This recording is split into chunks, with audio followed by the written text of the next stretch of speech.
للہ ما فی السماوات و ما فی الارض، للہ واسطے اللہ کے ہے. یہ لام تملیک کہا جاتا ہے، ملکیت کا لام. للہ واسطے اللہ کے، ما فی السماوات و ما فی الارض، جو کچھ آسمانوں میں ہے اور جو کچھ زمین میں ہے. احکام اور مسائل کے اعتبار سے سب سے زیادہ مسائل اور احکام اسی سورہ میں ہیں. اس لیے سورہ کو سنام القرآن کہا گیا ہے. سنام کہتے ہیں چوٹی کو، قرآن مجید کی چوٹی ہے یہ، احکام اور مسائل کے اعتبار سے. طویل بھی ہے اور سب سے زیادہ مسائل اور احکام بھی اسی سورہ میں دیے گئے ہیں. مسائل اور احکام ختم ہونے کے بعد سارے مضمون کو ایک طرح سے اس رکوع میں وائنڈ اپ کیا گیا ہے. اس میں اگرچہ مسائل اور احکام نہیں ہیں، لیکن ایک تنبیہ ہے مسائل اور احکام کے حوالے سے، اور مسائل اور احکام پہ عمل کرنے کے لیے سلیقہ اور ادب سکھلایا ہے اللہ نے کہ ان مسائل اور احکام پہ عمل کرتے ہوئے تمہیں یہ دعا بھی مانگنی چاہیے. گویا پہلے مسائل اور احکام بتا دیے اور اس کے بعد یہ ایک بڑا شاہانہ سا خطاب ہے کہ جس ذات نے یہ مسائل اور احکام دیے ہیں وہ ذات کوئی معمولی ذات نہیں ہے. اس ذات کا تعارف اللہ تعالیٰ نے کرایا ہے خود ہی.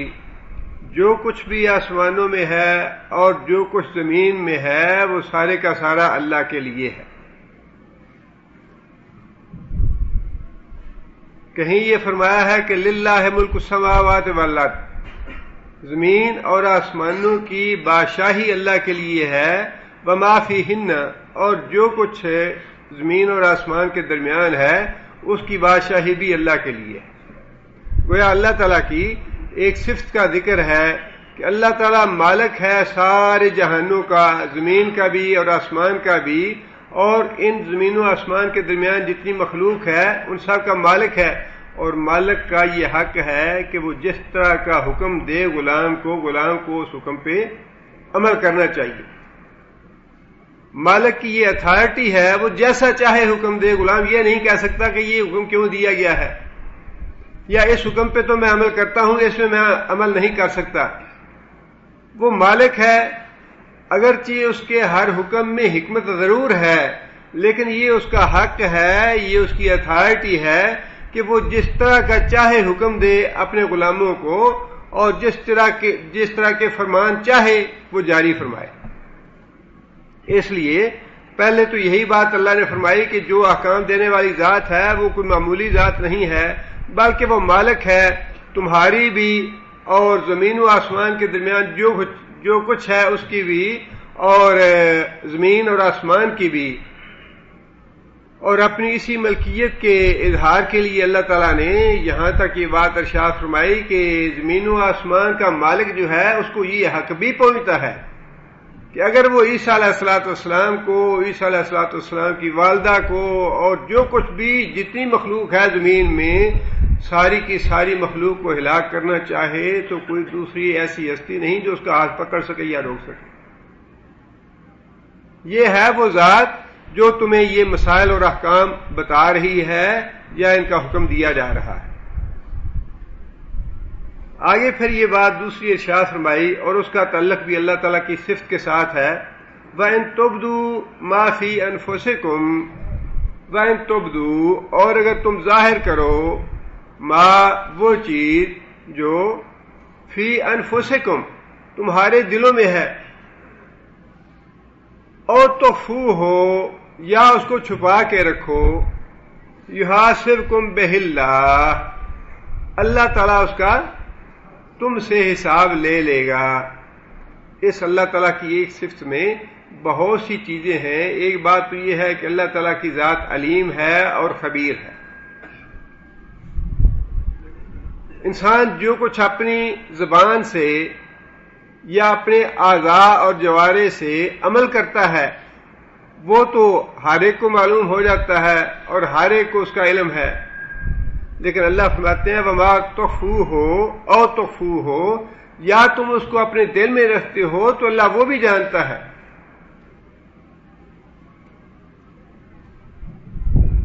اب مخاطب ہر آدمی ہے اس آیت کا، جو تم ظاہر کرتے ہو، جو تم چھپاتے ہو، اللہ اس کو جانتا ہے۔ اب آپ ذرا لمحہ بھر کے لیے اندازہ لگائیے کہ ہم یہاں اگر 100-200 آدمی بیٹھے ہیں، اللہ تعالی ہم میں سے ہر ایک کے دل میں جو بات چھپی ہوئی ہے، جو راز ہے، جو ہماری خواہش ہے، جو ہماری تمنا ہے، اس کو جانتا ہے۔ اور صرف یہ 200-300 آدمی نہیں، بلکہ باہر بھی جتنے اربوں انسان ہیں، ارب لوگ ہیں، ان کے دلوں میں جتنی بھی خواہشات ہیں، اللہ تعالیٰ ہر ایک کی خواہش سے واقف ہے، ہر ایک کی خواہش کو جانتا ہے، ہر ایک کے ارادے سے واقف ہے۔ اور پھر اللہ کی ذات واقف ہی نہیں ہے، بلکہ ہر انسان کے آرزو اور تمنا اور خواہش کے مطابق اللہ تعالیٰ اس کے ساتھ معاملہ بھی کرتے ہیں کہ اس کی خواہش پوری کرنی ہے یا نہیں کرنی۔ اور پھر صرف انسانوں کی مخلوق نہیں، اس کے علاوہ جنات کی مخلوق ہے، باقی ساری مخلوقات ہیں، ان سب کے ساتھ اللہ تعالیٰ کا یہی معاملہ ہے کہ اللہ فرماتے ہیں جو کچھ کسی کے دل میں تصور بھی آتا ہے، گمان بھی آتا ہے، میں اس سے بھی واقف ہوں۔ اس سے ایک بات تو یہ معلوم ہوئی کہ اللہ ہر آدمی کے دلوں کے بھید سے واقف ہے اور اللہ تعالیٰ اس کو جانتا ہے، لہذا اپنے آپ ہی اس بات سے یہ نتیجہ نکل آتا ہے کہ قیامت کے دن اللہ تعالیٰ ہر ایک سے الگ الگ حساب لے گا، ہر ایک کا الگ الگ نامہ اعمال پیش کیا جائے گا۔ دوسری بات اس سے یہ بھی معلوم ہوتی ہے، ایک نامہ اعمال تو وہ ہے جو ہمارے کرامن کاتبین تیار کر رہے ہیں، جو لکھا ہوا ہمارے سامنے آ جائے گا، انسان کو بتا دیا جائے گا یہ اعمال تم کر کے آئے ہو۔ اس کے علاوہ ایک نامہ اعمال وہ بھی ہوگا جس کا صرف اللہ کو اور ہمیں پتا ہوگا، اس کے علاوہ فرشتوں کو بھی اس کا پتہ نہیں ہوگا، اور یہ ہوں گی ہمارے دلوں کے بھید اور دلوں کے راز، جن کے بارے میں اللہ نے یہ بات ارشاد فرمائی ہے یوم تبلی السرائر، تمہارے جو دلوں کے بھید تھے جن کو فرشتے نہیں لکھ سکے، کرامن کاتبین نے انہیں اپنے نامہ اعمال میں درج نہیں کیا، وہ باتیں تمہارے دلوں میں تھی۔ اللہ فرماتے ہیں کہ یوم تبلی السرائر، قیامت کے دن وہ تمہارے دلوں کے بھید بھی نکال باہر کیے جائیں گے۔ وَحُصِّلَ مَا فِي الصُّدُورِ، اور قیامت کے دن جو کچھ تمہارے سینوں میں ہوگا اس کو بھی باہر نکال لیا جائے گا۔ اب جو ہمارے دلوں کے راز ہیں، جو دلوں کے بھید ہیں، وہ دو طرح کے ہیں، ایک ارادی بھید ہے، ایک غیر ارادی بھید ہے، ایک اختیاری راز ہے اور ایک غیر اختیاری راز ہے۔ اختیاری دل کی باتیں تو وہ ہیں جن کے بارے میں ہم پورے ارادے سے اور نیت سے سوچتے ہیں، اچھا میں نے مستقبل کے لیے یہ پلان کرنا ہے، شادی فلاں جگہ کرنی ہے، میں نے بچے کو یہ تعلیم دلانی ہے، یہ کام کرنا ہے، وہ کام کرنا ہے۔ اپنی زبان سے آپ کچھ نہیں کہتے لیکن سوچتے ہیں، اور مثبت سوچ ہوتی ہے۔ ظاہر ہے وہ فرشتے تحریر نہیں کرتے، لیکن انسان کے دل میں یہ ساری باتیں آتی ہیں، ان میں اچھی باتیں بھی ہو سکتی ہیں اور ان میں بری باتیں بھی ہو سکتی ہیں۔ اچھا یہ فلاں آدمی جو تھا اس نے مجھے فلاں بات کہی، اس نے میری بڑی بےعزتی کی، مجھے موقع ملا میں بھی اس کی بےعزتی کروں گا۔ اب یہ اختیاری سوچ ہے، فرشتے نے کہیں نہیں لکھی، لیکن یہ جو اس کے دل میں نیت اور ارادہ آ گیا اور اس نے طے کر لیا کہ فلاں آدمی نے میری بےعزتی کی تھی، اب مجھے موقع ملا میں بھی اس کی بےعزتی کروں گا، ہے تو یہ راز کی بات ہے، تو یہ دل کا بھید، لیکن اللہ فرماتے ہیں کہ مجھے اس کا پتہ ہے، اس کا حساب ہوگا۔ اس اختیاری جو سوچ ہے اور اختیاری جو ارادہ ہے دل کا، جو اختیاری بھید ہے، اس کا حساب ہوگا۔ یہی بات اللہ نے یہاں فرمائی ہے۔ البتہ ایسی سوچ جس پہ انسان کو اختیار نہیں ہے اور انسان پسند نہیں کرتا کہ ایسی سوچیں آئیں مجھ کو. انسان نماز میں کھڑا ہے لیکن ادھر ادھر کی سوچیں انسان کو آ جاتی ہیں، خواہ وہ کاروبار کی ہوں، ملازمت کی ہوں، بیوی بچوں کے بارے میں ہوں، ماں باپ کے بارے میں ہوں. انسان یہ چاہتا نہیں ہے کہ مجھے یہ سوچیں آئیں، لیکن سوچیں آ جاتی ہیں غیر اختیاری طور پہ. اب ایسی سوچیں وہ نماز میں ہوں یا نماز کے علاوہ ہوں. انسان نے کوئی خدا نخواستہ ماضی میں غلط کام کیا، کوئی گناہ کیا، انسان چاہتا نہیں ہے کہ اس کی سوچ میرے ذہن میں آئے، لیکن وہ سوچ زبردستی آ جاتی ہے، انسان کی خواہش نہیں ہے.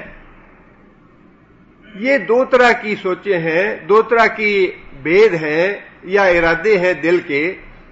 ان دونوں میں سے جو اختیاری سوچ ہے، اختیاری ارادہ ہے، اس کا تو محاسبہ ہوگا، لیکن جو غیر اختیاری سوچ ہے اس کے بارے میں خود صحابہ کرام بڑے پریشان ہو گئے یہ آیت پڑھ کے جب یہ نازل ہوئی. اور صحابہ کرام نے عرض کی یا رسول اللہ، ارادوں پہ اور دلوں کے بھید پہ تو ہمیں اختیار نہیں ہوتا، بہت سے بھید یا راز یا ایسی چیزیں ہمارے دلوں میں آ جاتی ہیں جنہیں ہم خود بھی پسند نہیں کرتے، اور اگر ان پہ ہمارا محاسبہ ہوا تو اللہ کے عذاب سے کوئی بھی نہیں بچ سکے گا.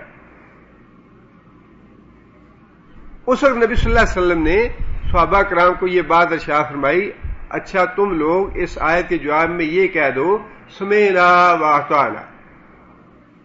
اس آیت کے جواب میں یہ کہہ دو سمعنا واطعنا، انکار نہیں کرنا، دل میں اس آیت کے بارے میں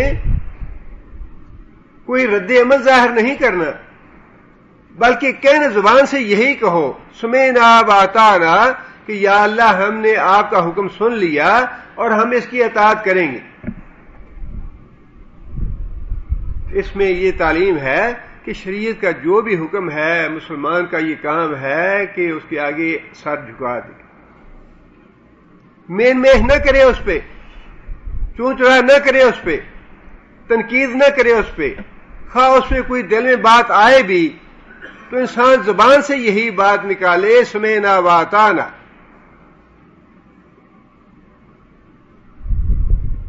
اسی بات پہ تو حضرت ابوبکر صدیق رضی اللہ تعالیٰ عنہ کو نبی صلی اللہ علیہ وسلم نے صدیق کا لقب دیا تھا.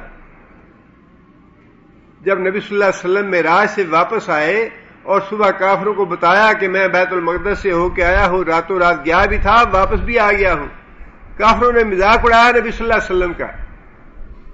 صرف مذاق ہی نہیں اڑایا بلکہ ان کے دل میں فوراً یہ بات آئی کہ اس کا جو سب سے زیادہ گہرا دوست ہے اس کو بتاؤ، اس لیے کہ یہ تو بات ایسی ناممکن ہے کہ وہ بھی نہیں مانے گا، وہ بھی اس کو چھوڑ جائے گا، وہ بھی اس کا انکار کر دے گا.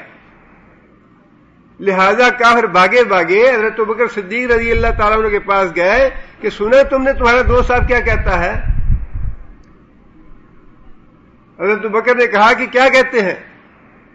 انہوں نے بتایا کہ تمہارا دوست کہتا ہے کہ میں رات میں بیت المقدس گیا تھا اور رات ہی واپس بھی آ گیا ہوں، اور وہ تو ہفتوں اور مہینوں کا سفر ہے جانے اور آنے کا. حضرت ابوبکر صدیق رضی اللہ تعالیٰ عنہ نے صرف اتنی بات پوچھی کہ واقعی وہ یہ کہتا ہے، واقعی ان کی زبان سے یہ بات نکلی ہے.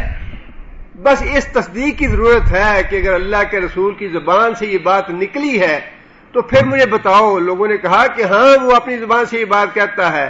تو حضرت ابوبکر نے کہا کہ یہ تو بڑی معمولی سی بات ہے، میں تو روزانہ ان کی اس بات پہ ایمان لاتا ہوں کہ آسمان سے باتیں آتی ہیں ان پہ، جو بڑا دور ہے بیت المقدس تو یہ زمین پہ ہے، بالکل قریب ہے، آسمانوں سے آتی ہیں باتیں اس کے پاس، آسمانوں سے فرشتہ آتا ہے، میں تو اس کی تصدیق کرتا ہوں، میں اس کی تصدیق کیوں نہ کروں گا. یہ ہے تعلیم اسلام کی کہ سمعنا واطعنا، خواہ کتنے بھی تانے دے کافر لوگ، حجاب اور ایسا چیز ہے، اس پہ آج عمل کرنا ممکن نہیں ہے، حدود پہ عمل کرنا ممکن نہیں ہے، لوگ ہمیں پسماندہ کہیں گے، رجت پسند کہیں گے، یہ کہیں گے، وہ کہیں گے، تانے مینے دیں گے، بڑی سخت سزائیں ہیں، ظالمانہ سزائیں ہیں، یہ ہے وہ ہے. یہ کافروں کا کام ہے تنقید کرنا اللہ کے رسول کی باتوں پہ. اللہ کے رسول کے احکام کے بارے میں ایسی باتیں سوچنا یہ کافروں کا کام ہے، مسلمان کا کام نہیں ہے۔ مسلمان کو تعلیم یہ دی گئی ہے کہ اگر تمہارے دل میں یہ خیال آئے بھی کہ اس حکم پہ عمل کرنا ممکن ہے یا نہیں، یا یہ حکم تو بڑا سخت ہے اللہ تعالیٰ کا، پھر بھی تمہاری زبان سے یہ بات نکلنی چاہیے سمعنا، یا اللہ ہم نے آپ کا حکم سن لیا، وأطعنا، اور ہم اس کی اطاعت کی پوری کوشش کریں گے۔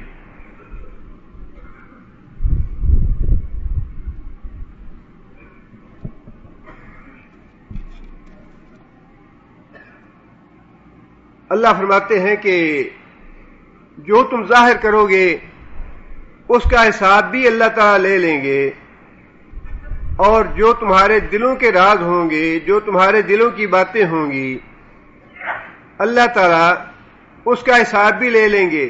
اور ظاہر ہے کہ وہ حساب اختیاری سوچ کا ہوگا، جو غیر اختیاری سوچ یا جس کو انسان پسند نہیں کرتا، ایسی سوچ کا حساب انشاءاللہ نہیں ہوگا۔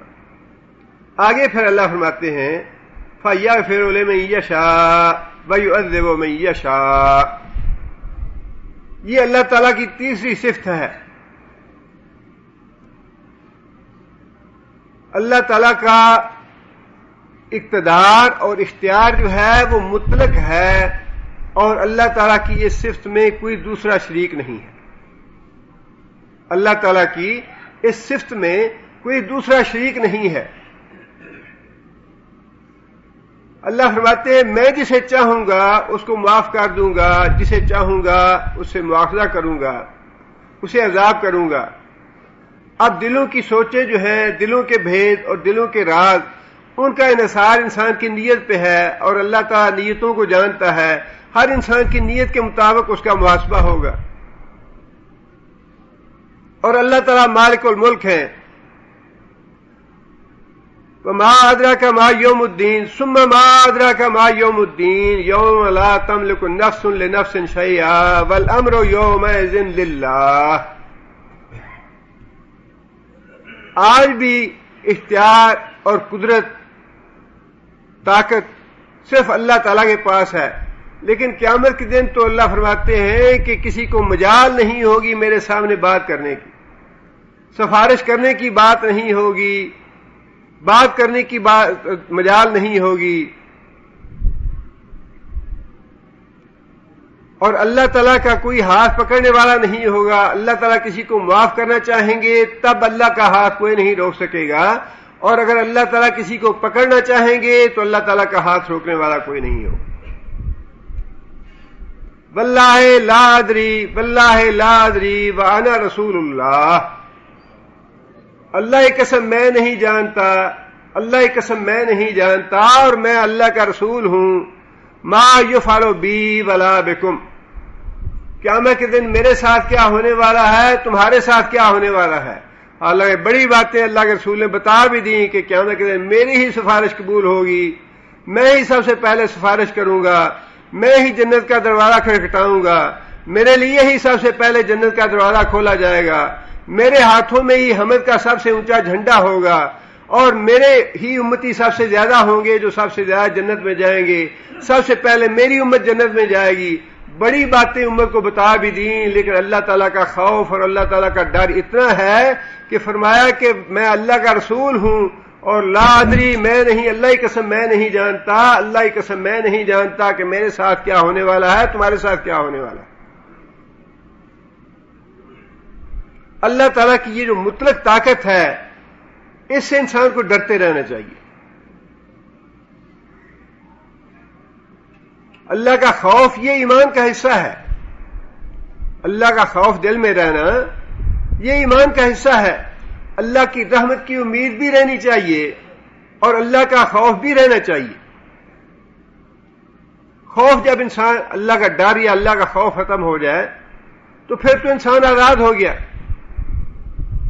اسی لیے چونکہ بن دیکھے یہ خوف ہے، ہماری جتنی بھی عبادت ہے اللہ تعالیٰ کی، اس کا اجر و ثواب کیوں زیادہ ہے؟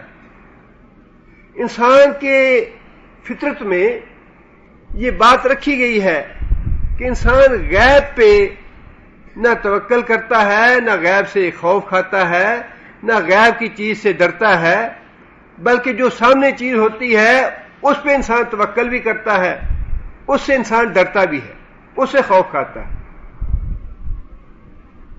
اور یہی امتحان ہے. اللہ تعالیٰ نے احکام دے دیے، ان کے نتائج بتا دیے، اور پھر اس کے ساتھ بار بار بات یہی کہی، اتقوا اللہ، اللہ سے ڈر جاؤ، اتقوا اللہ، اللہ سے ڈرتے رہو. جتنے بھی احکام ہم نے پڑھے ہیں حکم دینے کے بعد کوئی نہ کوئی اس طرح کی نصیحت اللہ نے ضرور فرمائی. اسی لیے اس عبادت کا یا اس خوف کا اجر و ثواب اللہ نے بڑا رکھا ہے. ان الذین یخشون ربهم بالغیب لهم مغفرۃ واجر کبیر. جو اللہ تعالیٰ کو بن دیکھے ڈرتے ہیں. یہ جتنے بھی لوگ ہیں جو اللہ کو چھوڑ کے بیت اللہ شریف میں بھی قریش مکہ جو تھے مشرکین، انہوں نے بھی جو بت بنا کے رکھے ہوئے تھے، اتنے بیوقوف نہیں تھے، انہیں پتا تھا یہ پتھر کے ہیں. لیکن انسان کی فطرت میں یہ چیز ہے کہ جو چیز سامنے پڑی نظر آتی ہے، انسان کو اس کے ساتھ تعلق اپنا گہرا محسوس ہوتا ہے، اس سے انسان خوف کھاتا ہے، اس کی انسان زیادہ عزت اور احترام یا تکریم کرتا ہے. لیکن جو چیز غائب ہے اس کی انسان پرواہ نہیں کرتا. اللہ تعالیٰ کی عظمت، اللہ تعالیٰ کی جلالت، اللہ تعالیٰ کی کبریائی اللہ بار بار قرآن مجید میں بھی اور حدیثوں میں بھی رسول اللہ صلی اللہ علیہ وسلم نے فرمائی. یہاں تک اللہ کے رسول نے فرمایا ہے کہ اللہ تعالیٰ کی ہم سارے مخلوق ہیں. اللہ تعالیٰ اگر چاہے تو ساری کی ساری اپنی مخلوق کو جہنم میں ڈال دے، کوئی اللہ کا ہاتھ پکڑنے والا نہیں.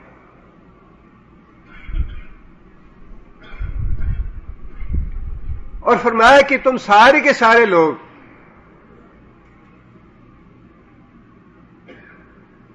فاسق اور فاجر بن جاؤ، ایسے فاسق اور فاجر جتنے زیادہ سے زیادہ کوئی ہو سکتا ہے. اللہ تعالیٰ کی مملکت میں، اللہ تعالیٰ کی حکومت میں، اللہ کے اقتدار میں ذرہ برابر فرق نہیں آئے گا. تم اللہ کا کچھ بھی نہیں بگاڑ سکو گے. یہ اللہ کی بادشاہی ہے. اور فرمایا کہ اگر تم سارے کے سارے لوگ جتنا تم میں سے کوئی زیادہ سے زیادہ متقی اور پرہیزگار ہو سکتا ہے، تمہارے اگلے بھی تمہارے پچھلے بھی سارے کے سارے ویسے ہی متقی بن جائے، پرہیزگار بن جائے، اللہ کی حکومت اور سلطنت میں ذرہ برابر کا اضافہ نہیں کر سکتے. اور پھر جتنا اللہ تعالیٰ کی ذات کی معرفت زیادہ ہوگی، اتنا انسان کے دل میں اللہ کا خوف اور اللہ کا ڈر زیادہ رہے گا. جتنا انسان اللہ کی معرفت سے غافل ہوگا، بے علم ہوگا، اتنا اللہ سے زیادہ بے خوف اور بے ڈر ہوگا. اللہ کے رسول نے فرمایا کہ تم سب میں سے اللہ سے زیادہ ڈرنے والا میں ہوں. حالانکہ اللہ تعالیٰ کے سب سے زیادہ مقرب بھی وہی ہے، اللہ کے سب سے زیادہ محبوب بھی وہی ہے. اللہ سے براہ راست گفتگو بھی فرمائی نبی صلی اللہ علیہ وسلم نے معراج کے موقع پہ. لیکن ان ساری باتوں کے باوجود چونکہ معلوم تھا کہ اللہ تعالیٰ کی کبریائی اور عظمت اور جلال کتنا ہے، اس لیے فرمایا کہ میں سب سے زیادہ ڈرنے والا ہوں اللہ سے. اگرچہ اللہ تعالیٰ نے اپنی صفت بتانے کے لیے، اپنی مطلق حکومت، اقتدار اور اختیار بتانے کے لیے یہ بات ارشاد فرما دی کہ میں جس کو چاہوں گا عذاب کروں گا اور جس کو چاہوں گا معاف کر دوں گا. یہ اللہ تعالیٰ کی اتھارٹی بتانے کے لیے ہے، لیکن اللہ تعالیٰ کا قانون جزا اور سزا یہ نہیں ہے.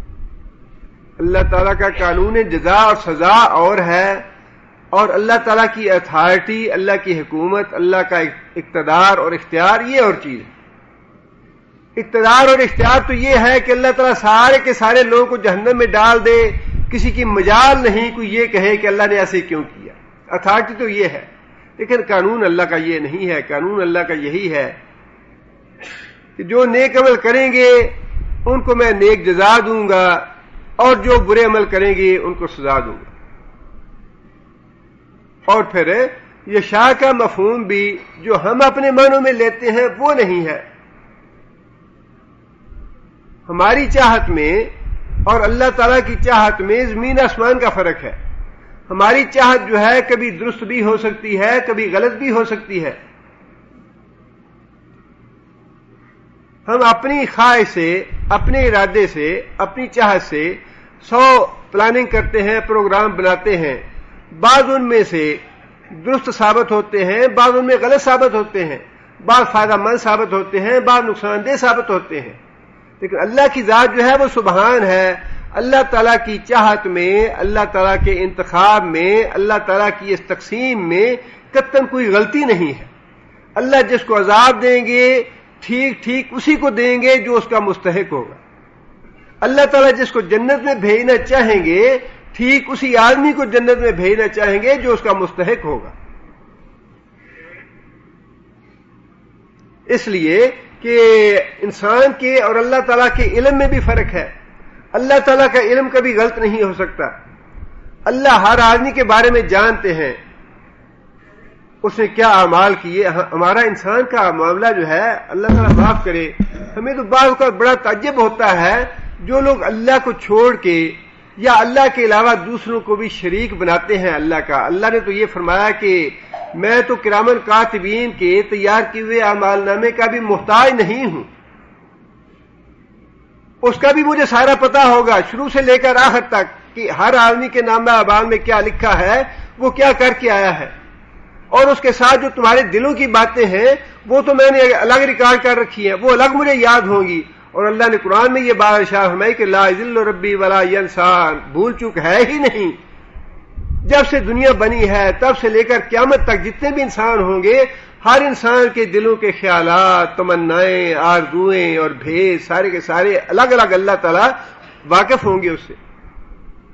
انسان کی حیثیت کیا ہے یا انسان کی استطاعت کیا ہے، انسان کو اللہ نے کتنی طاقت دے رکھی ہے، آپ ذرا سوچ کے بتائیے کہ آج جمعہ ہے، پچھلے جو ہفتہ گزرا ہے اس میں ہم نے کیا کھانے پکائے ہیں، کیا کچھ کھایا ہے۔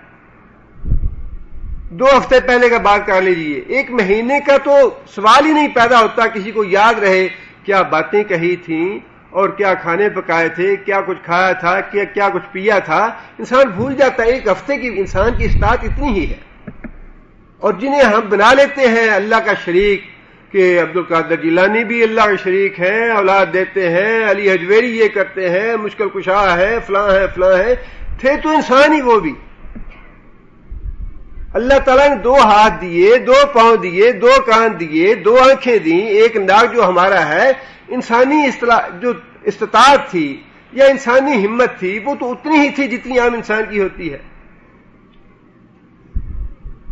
اور اللہ تو فرماتا ہے کہ میں تو شروع دن سے لے کر قیامت تک جو کچھ بھی ہوگا سارے کے سارا ہر آدمی کے بارے میں مجھے پتا ہوگا کہ کون آدمی کس طرح کے بھید دل میں لے کے آیا ہے، اور میں ہر آدمی کے بھید جو ہے دل کے نکال باہر دکھاؤں گا کہ تمہارے دل میں یہ بھید تھا، یہ بھید تھا، یہ تمہاری آرزویں تھیں، یہ تمنائیں تھیں، یہ سب کچھ تھا۔ کوئی اللہ تعالیٰ کی اس صفت میں دوسرا شریک ہو سکتا ہے انسان، یا کوئی جن، یا کوئی فرشتہ، یا کوئی نبی، یا کوئی ولی ہے؟ کوئی ممکن نہیں ہے۔ پھر کیسے ہم کہتے ہیں کہ فلاں مشکل کشا ہے، فلاں حاجت روا ہے؟ نہیں جی، اللہ دیتا ہے بزرگوں کو، ہے تو اللہ کے پاس ہی، لیکن اللہ دیتا ضرور ہے۔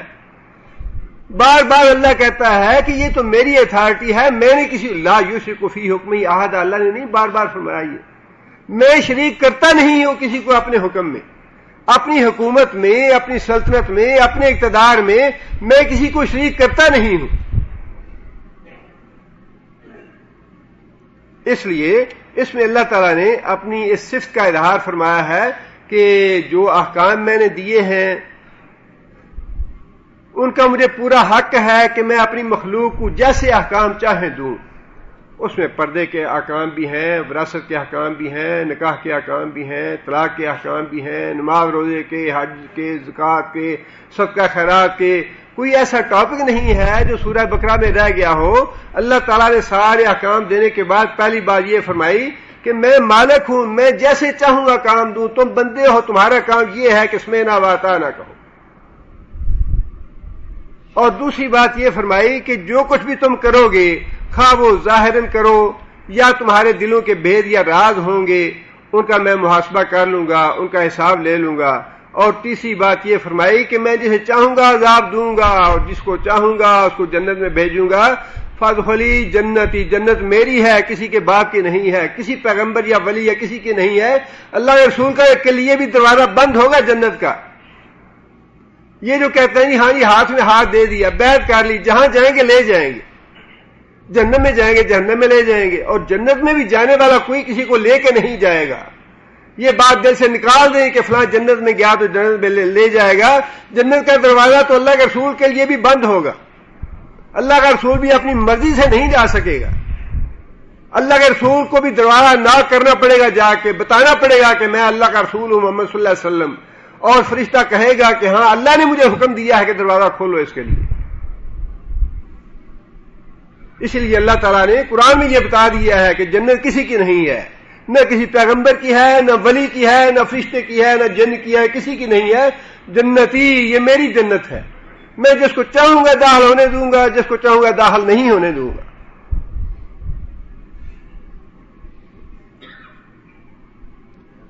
آگے فرمایا واللہ علی کل شیء قدیر، اللہ تعالیٰ ہر چیز پہ قادر ہے۔ کسی بھول میں نہ رہنا کہ اللہ سے فلاں کروا لے گا، اسی غلط فہمی کی بار بار اللہ تعالیٰ نے تردید فرمائی ہے کہ کوئی ایسا ولی یا بزرگ یا فرشتہ یا نبی ایسا نہیں ہے جو اللہ تعالیٰ کو کسی کو بخشوانے پہ مجبور کر سکے، یا اللہ تعالیٰ کے ہاں زبردستی کسی کو ہاتھ پکڑ کے جنت میں لے جائے، ایسا کوئی اللہ نے پیدا ہی نہیں کیا۔ اس کے بعد آگے دو جو آیتیں ہیں ان کی بہت ہی زیادہ فضیلت ہے، اور ہم میں سے ہر ایک پہ یہ واجب ہے کہ یہ دو آیتیں جو ہیں ہر مسلمان کو زبانی یاد ہونی چاہیے، صرف خود اپنے آپ کو زبانی یاد نہیں ہونی چاہیے بلکہ اپنے بال بچوں کو بھی زبانی یاد کروانی چاہیے، اتنی فضیلت ہے نا دو آیتوں کی۔ سب سے پہلے تو ایک دفعہ سورہ بقرہ کی جو فضائل ہیں ان کو بھی ذہن میں تازہ کر لیجیے۔ رسول اکرم صلی اللہ علیہ وسلم نے یہ بات ارشاد فرمائی کہ اپنے گھروں میں قرآن مجید کی تلاوت کیا کرو، اپنے گھروں کو قبرستان نہ بناؤ۔ سورہ بقرہ جس گھر میں پڑھی جائے گی اس گھر میں شیطان داخل نہیں ہو سکتا۔ بہت بڑی فضیلت ہے سورہ بقرہ کی، جس گھر میں سورہ بقرہ پڑھی جائے اس گھر میں شیطان داخل نہیں ہو سکتا، اور انسان کو اس بات کا احساس نہیں ہوتا۔ یہ دنیا جو ہے جیسی ہمیں نظر آتی ہے ویسی ہے نہیں، یہ دنیا جیسی ہمیں نظر آتی ہے ویسی ہے نہیں، اور یہی تو امتحان ہے۔ ہمارے دائیں بائیں آگے پیچھے فرشتے ہیں جو ہمیں نظر نہیں آتے، ہمارے دائیں بائیں ایک نہیں 20 شیطان ہیں جو ہمیں نظر نہیں آتے۔ جب ہم گھر میں اکیلے ہوتے ہیں ہم سمجھتے ہیں اور کوئی نہیں ہے یہاں پہ، اب جو مرضی کرتے رہو۔ انسان تو گھر میں کیا بیت الخلاء میں بھی تنہا نہیں ہوتا، فرشتہ تو الگ ہو جاتے ہیں لیکن شیطان الگ نہیں ہوتا بیت الخلاء میں بھی۔ انسان کی یہ غلط فہمی ہوتی ہے کہ انسان تنہا ہے، کوئی اکیلا ہے، کوئی اس کو دیکھ نہیں رہا۔ اس لیے میں نے گزارش کی کہ جیسا ہم سمجھتے ہیں اس دنیا کو، یہ دنیا ویسی ہے نہیں۔ فالزاجرات زجرا، انسان گناہ کرتا ہے، برے عمل کرتا ہے، اپنی زبان سے گندی باتیں نکالتا ہے، بیوی بچوں پہ یا ماں باپ کے ساتھ ظلم کرتا ہے یا زیادتی کرتا ہے۔ انسان سمجھتا ہے کسی کو پتہ نہیں ہے، لیکن اللہ فرماتے ہیں کہ میرے فرشتے تو تمہیں لعنت و ملامت کر رہے ہیں، ڈانٹ ڈپٹ کر رہے ہیں۔ شیطان اکساہٹ دینے والا ساتھ ہوتا ہے، شیطان غصے میں اضافہ کرنے والا ہوتا ہے، بھڑکانے والا ہوتا ہے۔ اس لیے اللہ کے رسول نے بتا دیا کہ شیطان سے بچنے کا طریقہ یہ ہے۔ شیطان گھر میں گھس گیا تو ہر معاملے میں، حتیٰ کہ فرمایا کہ بسم اللہ نہیں پڑھو گے تمہارے کھانے میں شامل ہو جائے گا، بسم اللہ نہیں پڑھو گے تمہاری روزی میں شامل ہو جائے گا، بسم اللہ نہیں پڑھو گے تمہاری کمائی میں شامل ہو جائے گا۔ اور اگر بسم اللہ تعالیٰ نے جو دعا نبی صلی اللہ علیہ وسلم نے بتائی ہے انسان عورت کے پاس جانے کی، اگر وہ نہیں پڑھو گے تمہاری اولاد میں شامل ہو جائے گا۔ اب ہمیں نظر نہیں آتا لیکن اللہ کے رسول یہی تو ہے یؤمنون بالغیب، کہ اللہ کا رسول جو غیب کی باتیں بتاتا ہے اس پہ ایمان لاؤ کہ ہاں واقعی ایسا ہوگا، اور جو نہیں کرتے پھر بعد میں روتے پیٹتے ہیں جی اولاد بڑی نافرمان ہے، پیسہ بڑا کمایا پتہ نہیں گیا کدھر، برکت نہیں ہوتی، ہر وقت ڈپریشن رہتا ہے، ہر وقت پریشانی رہتی ہے۔ یہ انسان پہ جو کچھ بھی آتا ہے یہ ساری شیطانی حرکات ہیں جن سے ہم اپنے آپ کو بچانے کی کوشش نہیں کرتے۔ اور آج کل تو بڑا ایک عجیب رواج ہے، یعنی پانی کسی کو دے پینے کے لیے تو گلاس میں پانی 2 گھونٹ چھوڑ دیتے ہیں، عمدن چھوڑ دیتے ہیں۔ اللہ معاف کرے، کیسا غلیظ اور گندا یہ قانون ہے، اور کیسی غلیظ گندی عادت ہے جو ماں باپ ڈالتے ہیں یا خود کرتے ہیں لوگ۔ یہ کہاں سے تہذیب آئی؟ یہ شیطانی تہذیب ہے نا، کہ انسان برتن میں شیطان کے لیے کھانا چھوڑ دے، یہ شیطانی تہذیب ہے۔ اور اب تو پتہ نہیں، اللہ بہتر جانے یہ کہاں سے سیکھا لوگوں نے، یا کہاں سے پڑھا، یا کیسی تہذیب ہے یہ؟ چاہے کہ گھونٹے کا چھوڑ دینا برتن میں، اور کوئی مشروب ہے یا کوئی پانی وغیرہ ہے گلاس میں 1-2 گھونٹ ضرور چھوڑ دیتے ہیں۔ اللہ کے رسول نے تو منع کیا ہے شیطان کے لیے نہ چھوڑو۔ اور جس برتن کو صاف کرتا ہے آدمی اچھے طریقے سے، وہ برتن انسان کے لیے دعا کرتا ہے، اور جس برتن میں انسان چھوڑ دے گا وہ بد دعا نہیں کرے گا۔ یہ ساری شیطانی چیزیں ہیں جو شیطان گھر میں گھس کے ہم سے کرواتا ہے، اور ہم ان کی پرواہ نہیں کرتے۔ اور پھر جب اس کا رد عمل ہوتا ہے، ہمارے اوپر وہ مصیبتیں، پریشانیاں، تکلیفیں شیطانوں کی وجہ سے آئی ہوتی ہیں، تو پھر کہتے ہیں ٹیسٹ سارے کرا دیے، بندہ بالکل ٹھیک ہے، ٹیسٹ میں کچھ نہیں آیا، ڈاکٹر کہتے ہیں اچھا بھلا ہے، لیکن بیماری نہیں جاتی۔ بیماری تو ہماری بدعمالیوں کی ہے، وہ جائے کیسے؟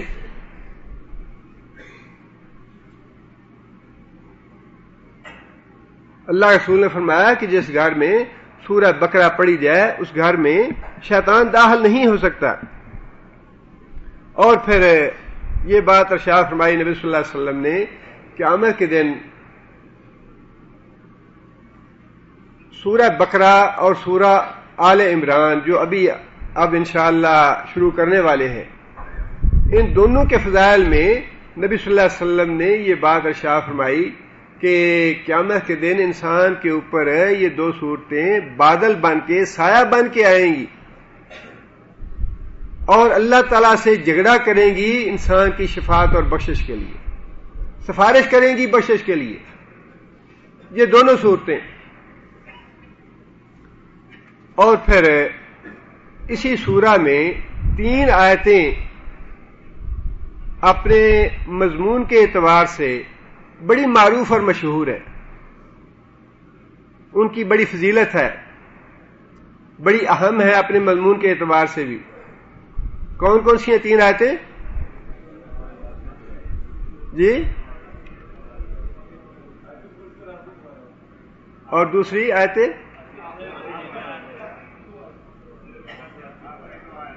آخری 2 آیتیں وہ تو ابھی آنے والی ہیں، اس سے پہلے 3 آیتیں گزر چکی ہیں۔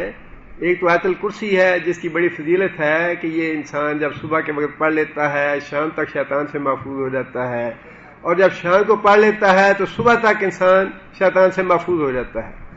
اور دوسری ہے آیت البر، جس میں اللہ تعالیٰ نے نیکی کی باتیں بتائی ہیں کہ نیکی کے کام کون کون سے ہیں۔ وہ آیت جو ہے اس میں چونکہ بر کا حوالہ ہے لہذا اس کو آیت بر کہا جاتا ہے۔ اور اسی طرح آیت دین ہے جو بھی ہم نے اس سے پہلے پڑھی، جس میں قرض لینے دینے کے اللہ تعالیٰ نے اصول اور ضوابط بتائے ہیں۔ اور پھر یہ چوتھی 2 آخری آیتیں ہیں، ان کی فضیلت الگ سے ہے۔ ان کے بارے میں ایک بات تو اللہ تعالیٰ نے یہ نبی صلی اللہ علیہ وسلم نے یہ ارشاد فرمائی، یہ 2 آیتیں اللہ تعالیٰ کے عرش کے نیچے جو خزانہ ہے اس خزانے سے دی گئی ہیں۔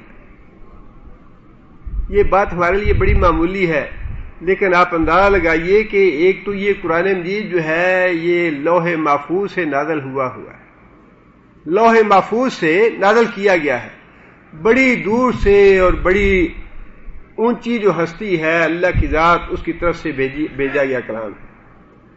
اور یہ 2 آیتیں خاص طور پہ اللہ کے عرش کے خزانے سے نازل ہوئی ہیں۔ اور دوسری حدیث میں نبی صلی اللہ علیہ وسلم نے یہ بات ارشاد فرمائی، ترمذی کی حدیث ہے، صحیح حدیث ہے، کہ اللہ تعالیٰ نے آسمان اور زمین پیدا کرنے سے 2000 سال پہلے اپنے ہاتھوں سے ایک کتاب لکھی۔ آسمان اور زمین تخلیق کرنے سے پہلے 2000 سال پہلے ایک کتاب لکھی۔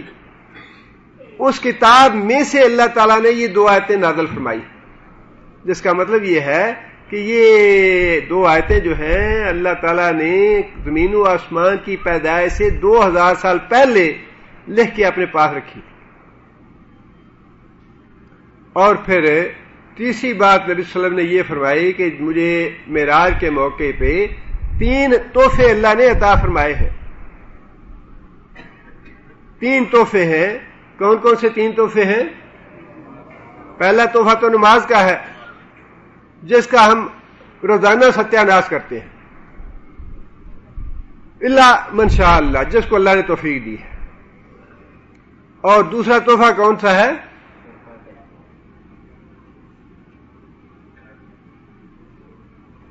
دیکھیے، تحفہ جن کو دیا گیا ہے انہیں تحفے کا پتہ ہی نہیں ہے۔ یہ تو ہماری جو ہم قرآن پڑھتے ہیں ان کا حال ہے، اور جو قرآن کے قریب کبھی پھٹکے نہیں ہیں ان کا حال یہ ایک تحفہ آدمی لے کے آیا ہو کسی کے لیے، اور باتوں باتوں میں اگر کبھی ذکر ہو جائے اور جس کے لیے تحفہ لے کے گئے ہیں وہ یہ کہے ابھی مجھے تو پتہ ہی نہیں کیا تحفہ لے کے آئے ہیں آپ۔ تحفہ دینے والا جو ہے اس کو کتنا رنج ہوگا یا کتنا دکھ ہوگا کہ میں اتنا قیمتی تحفہ لے کے آیا ہے اس کے لیے، اور یہ کہتا ہے مجھے تمہارے تحفے کا پتہ ہی نہیں ہے۔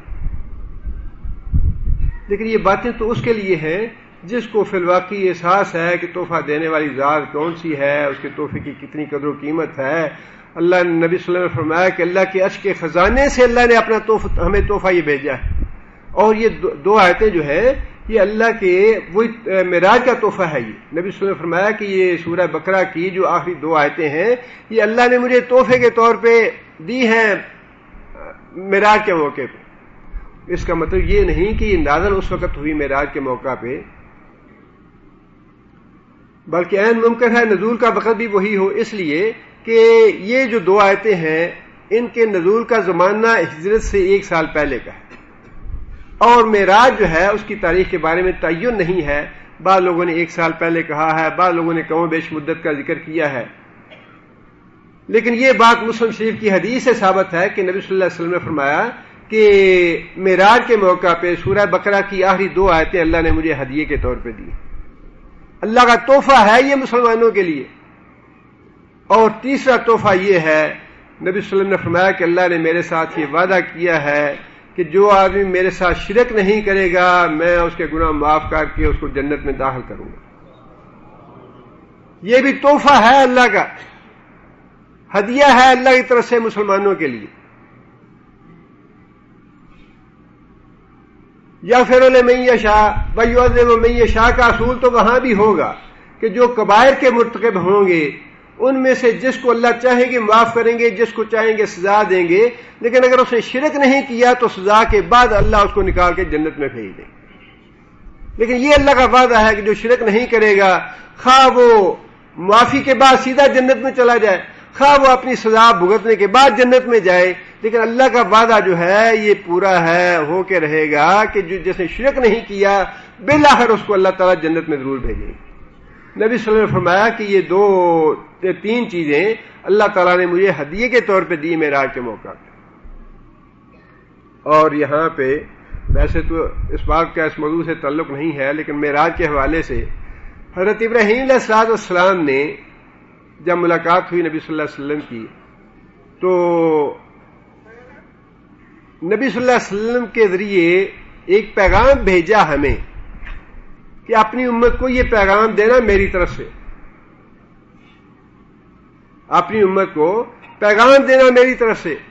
نبی صلی اللہ علیہ وسلم نے وہ پیغام پہنچا دیا ہے،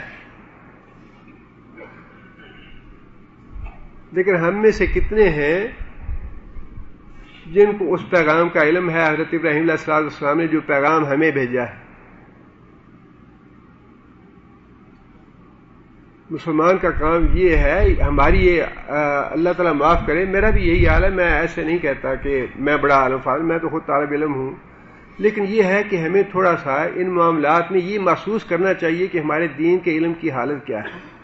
اتنی اہم بات کہ ایک پیغام ہے جو معراج کے موقع پہ ابراہیم علیہ السلام نے یہ بات اپنی زبان سے کہی ایسے ہی کہ اے محمد صلی اللہ علیہ وسلم، آپ میری طرف سے اپنی امت کو یہ پیغام دینا۔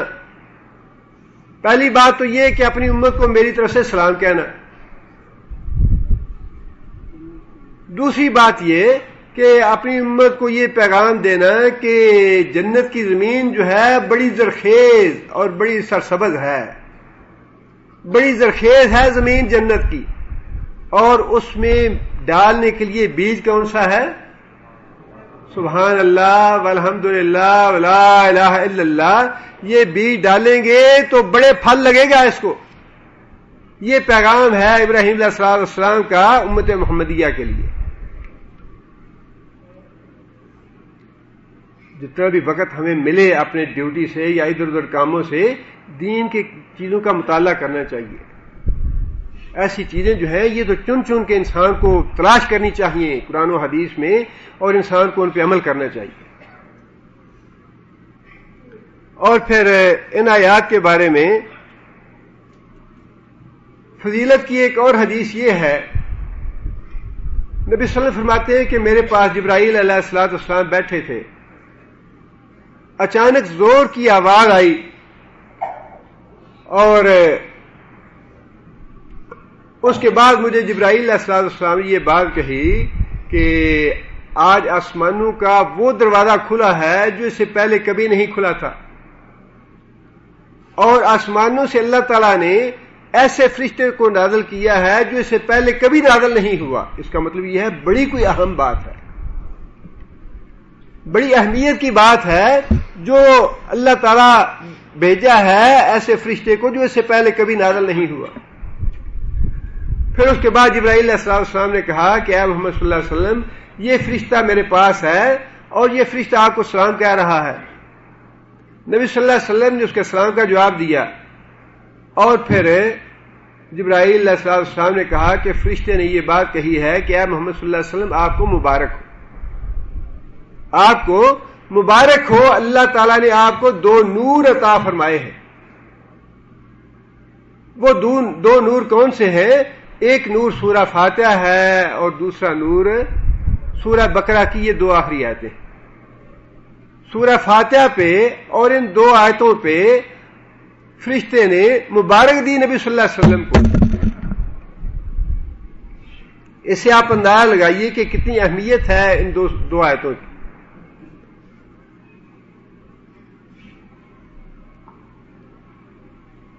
اس میں اللہ یہ بات ارشاد فرماتے ہیں، آمن الرسول بما انزل الیہ من ربہ والمؤمنون۔ سب سے پہلی بات تو اللہ تعالیٰ نے یہ فرمائی کہ رسول جو ہے وہ ایمان لایا، اور رسول کا ایمان غیب کا ایمان بھی شامل ہے اس میں، لیکن اس کے ساتھ ساتھ رسول کا ایمان جو ہے اس میں دکھائی بھی جاتی ہے رسول کو ہر چیز، مشاہدہ بھی کرایا جاتا ہے۔ اسی لیے رسول کا ایمان جو ہے وہ سب سے اعلیٰ اور افضل ہے، سب سے اونچے درجے کا ہے رسول کا ایمان۔ اس میں غیب کا ایمان بھی شامل ہے اور مشاہدے کا ایمان بھی شامل ہے، دونوں باتیں شامل ہیں اس میں۔ اور مشاہدے کا ایمان اس لیے مشاہدہ کرایا جاتا ہے رسول کو تاکہ جب وہ بات پہنچائے اپنی امت تک تو اس کو پورا عین الیقین ہو کہ ہاں جو کچھ میں کہہ رہا ہوں غیب کے حوالے سے وہ بالکل سچا ہے، میں اپنی آنکھوں سے دیکھ رہا ہوں، جو کچھ میں نے بتاتا ہوں میں اپنی آنکھوں سے دیکھ رہا ہوں۔ اس لیے پہلے تو رسول اللہ صلی اللہ علیہ وسلم کے بارے میں یہ بات ارشاد فرمائی کہ آمن الرسول، رسول ایمان لایا، بما انزل الیہ، اس چیز پہ جو نازل کی گئی طرف اس کی جبرائیل کے ذریعے، من ربہ، اس کے رب کی طرف سے، والمؤمنون، اور سارے اہل ایمان بھی اس پہ ایمان لائے ہیں. صحابہ کرام ہیں مراد اس سے. صحابہ کرام کا ایمان نبی صلی اللہ علیہ وسلم کے بعد سب سے زیادہ قوی، اعلیٰ اور افضل ایمان جو ہے وہ صحابہ کرام کا ہے. لیکن اس کے باوجود اللہ تعالیٰ نے رسول کا لفظ اور مومنون کا لفظ دونوں کو الگ کر دیا ہے. رسول کے لفظ کو اور مومنون کے لفظ کو الگ الگ ذکر فرمایا ہے اللہ نے. آمن رسول والمومنون کیوں نہیں کہا؟ آمن رسول والمومنون بما انزل الیہ من ربہ. یوں بھی ہو سکتا تھا کہ رسول ایمان لایا اور مومن بھی ایمان لائے اس چیز پہ جو ان کے رب کی طرف سے نازل کی گئی. لیکن اللہ تعالیٰ نے مومن کا لفظ جو ہے وہ الگ کر دیا، آخر میں جا کے مومنوں کا لفظ لیا.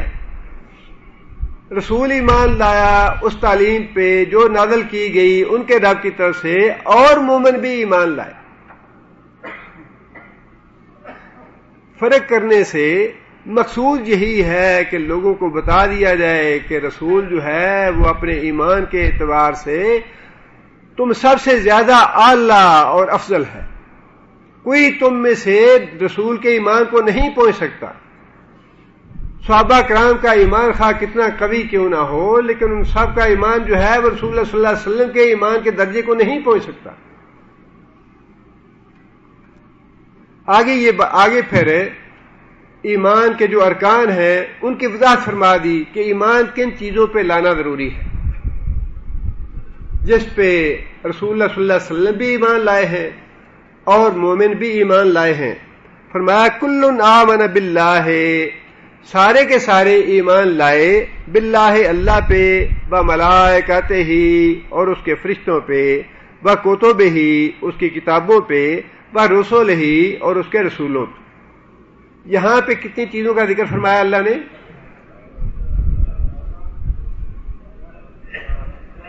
4 چیزوں کا. اور 2 چیزیں مزید کون سی ہیں؟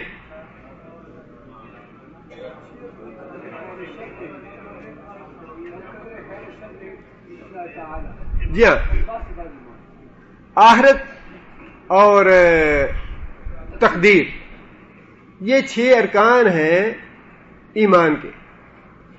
اللہ پہ ایمان لانا، فرشتوں پہ ایمان لانا، رسولوں پہ ایمان لانا، کتابوں پہ ایمان لانا، آخرت پہ ایمان لانا اور تقدیر پہ ایمان لانا. یہ 6 ارکان ہیں. ان 6 کے 6 ارکان پہ ایمان لانا واجب ہے. ان میں سے کسی بھی چیز پہ اگر انسان کا ایمان نہ ہو تو اس انسان دائرہ اسلام سے خارج ہو جائے گا. ارکان ہیں یہ ایمان کے. 4 کا اللہ نے یہاں ذکر فرما دیا اور 2 کا احادیث میں اور قرآن مجید میں بھی بعض جگہ پہ الگ الگ ذکر آیا ہے. آگے اللہ فرماتے ہیں مومن یہ کہتے ہیں لا نفرق بین احد من رسلہ، لا نفرق ہم فرق نہیں کرتے، بین احد ان میں سے کسی میں، من رسلہ اس کے رسولوں میں سے، جو رسول اللہ نے بھیجے ہیں ان رسولوں میں ایمان لانے کے معاملے میں ہم کسی میں فرق نہیں کرتے. ایک پہ ایمان لائیں، دوسرے پہ نہ لائیں، تیسرے پہ ایمان لائیں، چوتھے پہ ایمان نہ لائیں، جیسا کہ اہل کتاب نے کیا. یہودی موسیٰ علیہ السلام پہ ایمان لائے اور عیسیٰ علیہ السلام پہ ایمان نہیں لائے، محمد صلی اللہ علیہ وسلم پہ ایمان نہیں لائے. جیسا عیسائیوں نے کیا، عیسیٰ علیہ السلام پہ ایمان لائے اور محمد صلی اللہ علیہ وسلم پہ ایمان نہیں لائے. لیکن اہل ایمان کو، امت محمدیہ کو اللہ تعالیٰ نے یہ تعلیم دی ہے کہ امت محمدیہ جو ہے وہ ایمان لانے کے معاملے میں سارے انبیاء پہ ایمان لانے والی ہے، کسی میں فرق نہیں کرتی ایمان لانے کے معاملے میں. البتہ فضائل کے معاملے میں خود اللہ تعالیٰ نے اس پارے کے شروع میں یہ بات ارشاد فرمائی تلک الرسل فضلنا بعضهم علی بعض، رسولوں کی جماعت ہے یہ، ان میں سے ہم نے بعض کو بعض پہ فضیلت دی ہے، بعض کو کسی بات پہ فضیلت دی ہے، بعض کو کسی بات پہ فضیلت دی ہے. اور حضرت محمد صلی اللہ علیہ وسلم کو سارے انبیاء پہ فضیلت دے کے سید الانبیاء بنا دیا. فضیلت کے اعتبار میں فرق کرنا یہ عیب نہیں ہے، یہ منع نہیں، لیکن فضیلت اس طرح سے بیان کرنا منع ہے جس سے کسی دوسرے نبی کی توہین ہو. فضیلت کا ذکر کرنا، فضیلت بیان کرنا یہ منع نہیں ہے، لیکن فضیلت اس انداز میں بیان کرنا یا اس انداز سے اس کا ذکر کرنا جس سے کسی دوسرے نبی کی توہین ہو، یہ منع ہے۔ اس سے نبی صلی اللہ علیہ وسلم نے خود بھی منع فرمایا کہ کوئی آدمی یہ نہ کہے کہ محمد صلی اللہ علیہ وسلم یونس بن متی سے افضل ہیں، اس طریقے سے کہ نبی صلی اللہ علیہ وسلم کی تو فضیلت ہو اس میں اور دوسرے نبی کی اس میں توہین ہوتی ہو، یہ منع ہے۔ آگے اللہ فرماتے ہیں وَقَالُوا، اور انہوں نے یہ بات کہی۔ ماضی کے فعل میں اللہ نے یہ بات ارشاد فرمائی ہے کہ جب ہم نے انہیں یہ بات کہی ان تبدوا ما فی انفسکم او تخفوہ یحاسبکم بہ اللہ، تو وہ پریشان ہو گیا، فکر مند ہو گئے، لیکن اس کے باوجود انہوں نے کیا کہا؟ سمعنا واطعنا۔ اس میں صحابہ کرام کی تعریف فرمائی اللہ نے، صحابہ کرام کی اللہ تعالیٰ نے تعریف اور توصیف فرمائی کہ میں نے تو یہ بات کہی تھی جس سے صحابہ کرام پریشان بھی ہوئے، لیکن پریشانی کے باوجود انہوں نے ناگواری کا احساس نہیں کیا، بلکہ جواب میں یہ بات کہی سمعنا واطعنا، کہ یا اللہ ہم نے بات سن لی اور ہم نے اطاعت کی۔ اور جو اللہ کی بات سن لیں اور اللہ کی اطاعت کریں، اللہ کو بھی تو وہی اچھا لگتا ہے۔ جو اللہ کی، جو یہودیوں کی طرح یہ کہے سمعنا واطعنا، ہاں جی بات تو سن لی ہم نے، نبی صلی اللہ علیہ وسلم کی مجلس میں بیٹھے ہوئے جب نبی صلی اللہ علیہ وسلم نے دین کی باتیں بتائیں تو یہودیوں نے یہ بات کہی سمعنا واطعنا، ہم نے بات تو سن لی لیکن ہم مانیں گے نہیں، ہم نے آپ کی نافرمانی کی۔ اللہ تعالیٰ کو غصہ ہوا، اللہ تعالیٰ نے غضب نازل کیا ان پہ، غصے ہوئے اللہ تعالیٰ ان سے۔ اور جن لوگوں نے یہ بات کہی سمعنا واطعنا کہ یا اللہ ہم نے تیرا حکم سن لیا، ہم تیری اطاعت اور فرمان برداری کریں گے، اللہ تعالیٰ کو یہ بات پسند آئی، اللہ تعالیٰ خوش ہوئے اس بات سے۔ لہذا اللہ تعالیٰ نے صحابہ کرام کی تعریف اور توصیف فرما دی۔ نہ صرف اللہ تعالیٰ نے صحابہ کرام کی تعریف اور توصیف کی، بلکہ اگلی آیت میں اللہ تعالیٰ نے پہلے حکم کو بعض علماء کے نزدیک منسوخ کر دیا۔ یحاسبکم بہ اللہ جو تھا، تخفوہ والی بات جو تھی، اللہ تعالیٰ نے منسوخ کر دی۔ اتنے اللہ تعالیٰ خوش ہوئے صحابہ کرام کی اس بات سے۔ آگے صحابہ کرام کی ہی یہ بات ہے غفرانک ربنا، اے ہمارے رب ہمیں تیری مغفرت چاہیے۔ سمعنا واطعنا کہنے کے ساتھ صحابہ کرام نے کہا کہ غفرانک ربنا، یا اللہ ہمیں تیری مغفرت چاہیے، وإلیک المصیر، اور ہمیں تیری ہی طرف لوٹ کے آنا ہے۔ اس میں آیت فضیلت جو ہے اس کا یقیناً اس میں کوئی نہ کوئی فضیلت والی باتیں ہوتی ہیں۔ اس میں فضیلت والی بات یہی ہے کہ جو احکام ہم نے تمہیں سورہ بقرہ میں دیے ہیں، جو فرمان جاری کیا ہے، جو مسائل ہم نے تمہیں بتائے ہیں، اس کے جواب میں تمہیں کیا کرنا چاہیے؟ سمعنا واطعنا کا طرز عمل ہونا چاہیے تمہارا۔ مکمل اطاعت کی تعلیم ہے اس آیت میں، اور صحابہ کرام کی تعریف اور توصیف اسی بات پہ فرمائی کہ صحابہ کرام جو تھے انہوں نے اس کے جواب میں سمعنا واطعنا کہا، تم بھی یہی کرو، تم بھی سمعنا واطعنا کہو، تب اللہ خوش ہوگا تم سے۔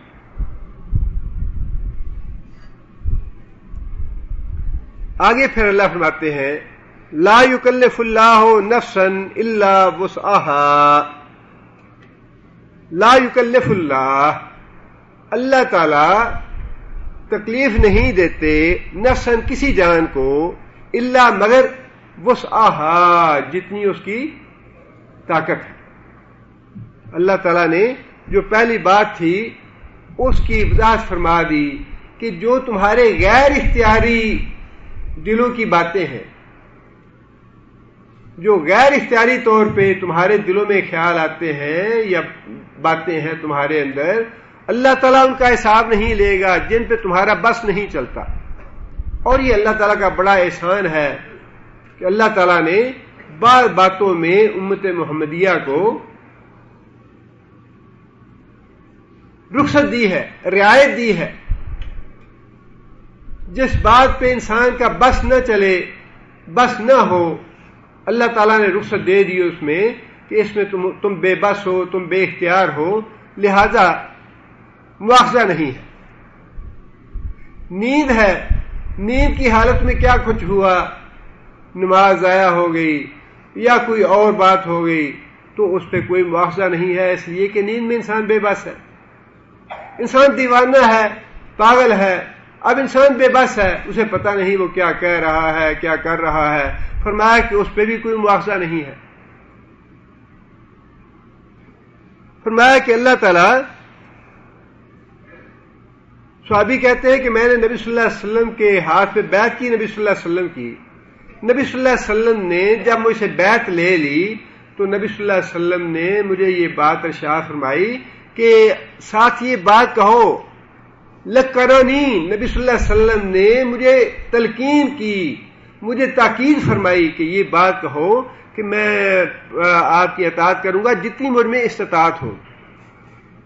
فاتقوا اللہ مستطعتم، اللہ سے ڈرتے رہو جتنی بھی تمہارے اندر طاقت ہے، لیکن اس کا فیصلہ ہم نے نہیں کرنا کہ ہم نے طاقت کے مطابق ڈرے اللہ سے یا نہیں، اس کا فیصلہ اللہ نے کرنا ہے۔ ہاں جی، میں نے تو اپنی جتنی مجھے طاقت تھی میں نے کوشش کی کہ میں حرام نہ کھاؤں، اب میں تو بے بس ہو گیا، اب یہ فیصلہ جو ہے یہ اللہ نے کرنا ہے کہ باقی خنزیر کھانے کا مجبوری تھی تمہیں یا نہیں تھی۔ انسان یہ خود کہتا رہے نہیں جی میری بڑی اضطراری کیفیت ہو گئی تھی، میں بڑا مجبور ہو گیا تھا، میں نے حرام کھا لیا، میرا اس کے علاوہ کوئی چارہ نہیں تھا۔ انسان کا کہنا اپنی جگہ پہ، لیکن فیصلہ جو ہے وہ اللہ کے پاس ہے، فیصلہ اللہ نے کرنا ہے کہ جو کام تم نے ناجائز کیا، جو حرام کھایا، جو غلط کام کیا، وہ واقعی اضطراری کیفیت میں تھا یا نہیں، یہ فیصلہ اللہ نے کرنا ہے۔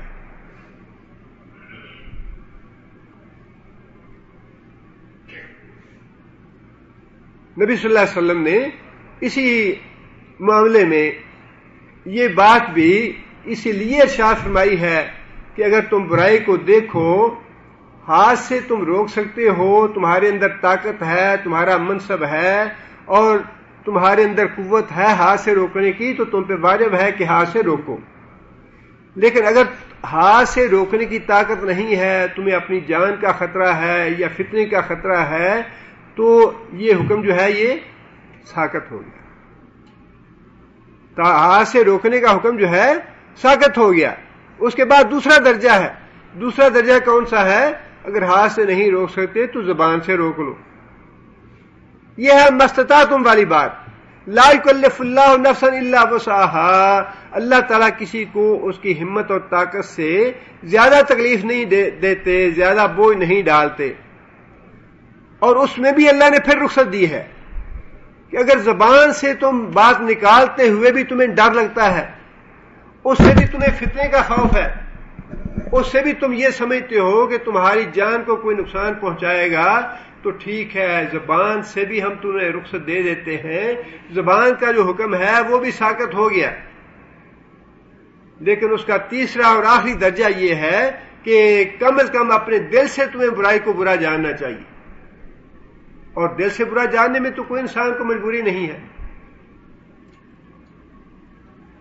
اس لیے اللہ تعالیٰ نے فرمایا کہ اللہ تعالیٰ کسی آدمی کی ہمت اور طاقت سے زیادہ اس پہ بوجھ نہیں ڈالتا۔ آگے یہ فرمایا کہ لہا ما کسبت وعلیہا ما اکتسبت، لہا، ہا کی ضمیر کس کے لیے؟ نفس کے لیے، آدمی کے لیے، جان کے لیے۔ لہا ما کسبت، کسب کسے کہتے ہیں؟ کمائی کو۔ لہا ما کسبت، ہر انسان کے لیے وہی ہے جو اس نے کمایا۔ مطلب یہ کہ جو تم عملاً کرو گے نا اسی کا تمہیں ملے گا، صرف دل میں لے آنے کی بات جو ہے وہ اب منسوخ ہو گئی، دل میں لے آنے سے کا محاسبہ جو ہے وہ منسوخ ہو گیا۔ اب یہ بات ہے کہ جو تم عملاً کرو گے اس کا تمہیں اجر ملے گا۔ لہا ما کسبت، ہر جان کے لیے جو کچھ اس نے کمایا وہ اس کو اجر و ثواب ملے گا اس کا۔ وعلیہا، لہا اور علیہا، علیہا جو ہے یہ بوجھ کے لیے آتا ہے. جب کسی کے اوپر کوئی ذمہ داری ڈالی جائے تب علا کا لفظ آتا ہے. علیہا اور وبال ہے اس جان پہ مکتسبت جو کچھ اس نے کمایا. پہلے کسبہ لفظ استعمال ہوا, دوبارہ اکتسبہ کا لفظ استعمال ہوا. ان میں فرق یہ ہے کسبہ جو ہے یہ عام ہے ہر آدمی کے لیے, اکتسبہ جو ہے یہ لفظ صرف انسان کی اپنی ذات کے لیے استعمال ہوتا ہے. اکتسبت جو کچھ اس نے, اور یہاں فرق یہ ہے کہ پہلے لہا ما کسبت میں نیکی کا تصور ہے, لہا واسطے اس کے اجر و ثواب ہے جو اس نے کمایا, جو اس نے نیکی کی. علیہ اور اس پہ وبال ہے, علا جو ہے اس نے الگ الگ کیا. یہ لہا اور علا جو ہے انہوں نے اس کے مفہوم کو الگ الگ کر دیا. لہا کے مفہوم میں نیکی کا تصور ہے, علیہ کے مفہوم میں گناہ کی سزا کا تصور ہے, وبال کا تصور ہے. علیہ مکتسبت اور جو اس نے گناہ کیا اس کا وبال بھی اسی پہ ہوگا. مطلب یہ ہے کہ محض انسان کو سوچ لینے سے کوئی گناہ یا نیکی یا ثواب نہیں ملے گا, بلکہ جب وہ کرتا ہے, جتنا کرتا ہے اتنا اس کو یا نیکی مل جاتی ہے یا اس کو سزا مل جاتی ہے. لیکن اس کی اور صورتیں جو ہیں استثنائی وہ بھی علماء کرام نے لکھی ہیں بعض اوقات, اور وہ اللہ کا خاص فضل اور اللہ کی رحمت ہے. مثال کے طور پہ ایک آدمی ہے, وہ کوئی نیک کام کرتا ہے, کسی نیک کام کی ترغیب دلاتا ہے اور اب اس دنیا سے رخصت ہو گیا. اب اس کے بعد جو اس نے نیکی کا کام کیا, نیکی کی ترغیب دلائی, اس کو اللہ تعالیٰ نے پھل لگایا, اللہ نے بڑھا دیا اس کو, اور بہت سے لوگ جو ہیں وہ نیکی پہ عمل کرنے والے ہو گئے. اب اس کو نہ تو اس وقت یہ سوچا تھا, نہ ہی اس کے ذہن میں کوئی پلاننگ تھی کہ میرے اس کام کا اتنا فائدہ لوگوں کو ہوگا, اتنے لوگ اس پہ نیک عمل کریں گے. اس کا نیکی کا ثواب جو ہے وہ اللہ تعالیٰ اس کو ضرور پہنچائیں گے. اور اسی طرح اگر کسی کوئی ایسی برائی کر کے چھوڑ جاتا ہے یا برے کام کی ابتدا کرتا ہے جس پہ کئی لوگ زیادہ عمل کرنے والے بن جاتے ہیں یا اس کو آگے لے چلتے ہیں, تو اس کا وبال جو ہے وہ بھی اس پہ آئے گا. وہ اس کی استثنائی جو مثالیں ہیں یا باتیں ان کا قرآن میں بھی اور احادیث میں بھی الگ سے ذکر آ جاتا ہے. آگے پھر اللہ تعالیٰ نے یہ بات ارشاد فرمائی ہے کہ یہ جو احکام میں نے دیے ہیں ان پہ عمل کرنا واجب ہے اور میں اس کا حساب لوں گا. میں مالک الملک ہوں, جس کو چاہوں گا سزا دوں گا, جس کو چاہوں گا اس کو انعام دوں گا. لیکن تم پہ یہ واجب ہے کہ ان احکام پہ عمل کرنے کے لیے اور ان احکام پہ عمل کرتے ہوئے اللہ تعالیٰ سے یوں دعا مانگو تاکہ تم اپنے امتحان میں کامیاب ہو جاؤ, اور جو تم جد و جہد اور کوشش کر رہے ہو کہ ان احکام پہ ہم عمل کرنے والے بن جائیں, اس دعا کی برکت سے, اس دعا کے نتیجے میں اللہ تعالیٰ تمہیں بہت کچھ دے دے گا. وہ دعا یہ ہے, ربنا لا تؤاخذنا ان نسینا او اخطأنا. اے ہمارے پروردگار, لا تؤاخذنا بڑی خوبصورت اور بڑے پیارے اور بڑے اچھے الفاظ ہیں. یا اللہ ہمارا مواخذہ نہ کرنا, یا اللہ ہمیں سزا نہ دینا, یا اللہ ہمیں پکڑ نہ لینا. ان نسینا اگر ہم بھول جائیں, او اخطانا یا خطا کر لیں. نسینا کا درجہ ذرا کم ہے, خطا کا درجہ اس سے بڑھ کے. دونوں سے اللہ تعالیٰ نے تعلیم دی ہمیں کہ دونوں سے اللہ تعالیٰ کی پناہ مانگو اور اللہ سے یہ دعا کرو, درخواست کرو کہ یا اللہ دونوں باتوں میں ہم سے مواخذہ نہ کرنا. ربنا ولا تحمل علینا اسرا, اور اے ہمارے پروردگار لا تحمل نہ بوجھ ڈال, علینا ہمارے اوپر, اسرا بوجھ, کما حملتہ جس طرح تو نے بوجھ ڈالا, علی الذین من قبلنا ان لوگوں پہ جو ہم سے پہلے تھے, ان لوگوں پہ جو ہم سے پہلے تھے. اللہ تعالیٰ نے پہلی امتوں پہ کیسے کیسے بوجھ ڈالے ہوئے تھے اور کتنا اللہ تعالیٰ نے ہمارے اوپر فضل اور انعام کیا ہے. اس کا اندازہ آپ اس بات سے لگائیں کہ ہماری شریعت میں کپڑا ناپاک ہو جائے تو اس کو دھو لے تو وہ پاک ہو جائے گا. پہلی شریعتوں میں یہ تھا کہ اگر کپڑا کہیں سے ناپاک ہو جاتا ہے تو اس کپڑے کو کاٹنا پڑتا تھا, اتنا کپڑا ضائع کرنا پڑتا تھا, وہ کپڑا ناقابل استعمال ہو جاتا تھا. اگر کسی جسم کے حصے پہ کوئی غلاظت لگ جائے، گندگی لگ جائے، تو ہمیں حکم یہ ہے کہ اس کو دھو ڈالو، اور دھونے سے تمہارا جسم پاک اور صاف ہو جائے گا۔ اگلی امتوں پہ حکم یہ تھا کہ تم اپنے جسم کو اتنی دیر تک ملتے رہو، اس کو پتھر سے رگڑتے رہو جب تک خون نہیں نکل آتا۔ جب خون نکل آتا تب وہ غلاظت دور ہوتی۔ اور اسی طرح روزے تھے کہ جب انسان سو جاتا تو روزہ شروع ہو جاتا، عشاء کی نماز پڑھی، نیند آ گئی، جب نیند آئی تو روزہ شروع ہو گیا۔ اور یہ سحری کا انعام اور فضل اور احسان جو ہے یہ اللہ نے امت محمدیہ کے لیے رکھا ہے۔ نیند آتی ہے تو سو جاؤ، آرام کرو، لیکن صبح کے وقت اٹھ کے دوبارہ کھانا کھا لو۔ اور زکوٰۃ کا نصاب ہمارے لیے کیا ہے؟ 2.5%، 100 میں سے 2.5 ریال، جو ہمیں بڑے پریشان کرتے ہیں، نکالتے ہوئے دل بڑا گھٹتا ہے، اور بعض تو اللہ تعالیٰ معاف کرے وہ بھی نہیں نکالتے۔ جب حساب لگاتے ہیں، اچھا جی اتنا بن گیا 2.5%، یہ تو بڑا نقصان ہو گیا۔ بعض کو تو وہ نکالتے ہوئے بھی تکلیف ہوتی ہے، 2.5% نکالتے ہوئے۔ اور نبی صلی اللہ علیہ وسلم نے فرمایا، بلکہ حدیثوں میں ہے، قیامت کے دن اللہ تعالیٰ پوچھیں گے اگلی امتوں پہ 1/4 حصہ زکوٰۃ اپنے مال کا نکالنا فرض تھا۔ 1/4 کتنا بنتا ہے؟ 25%۔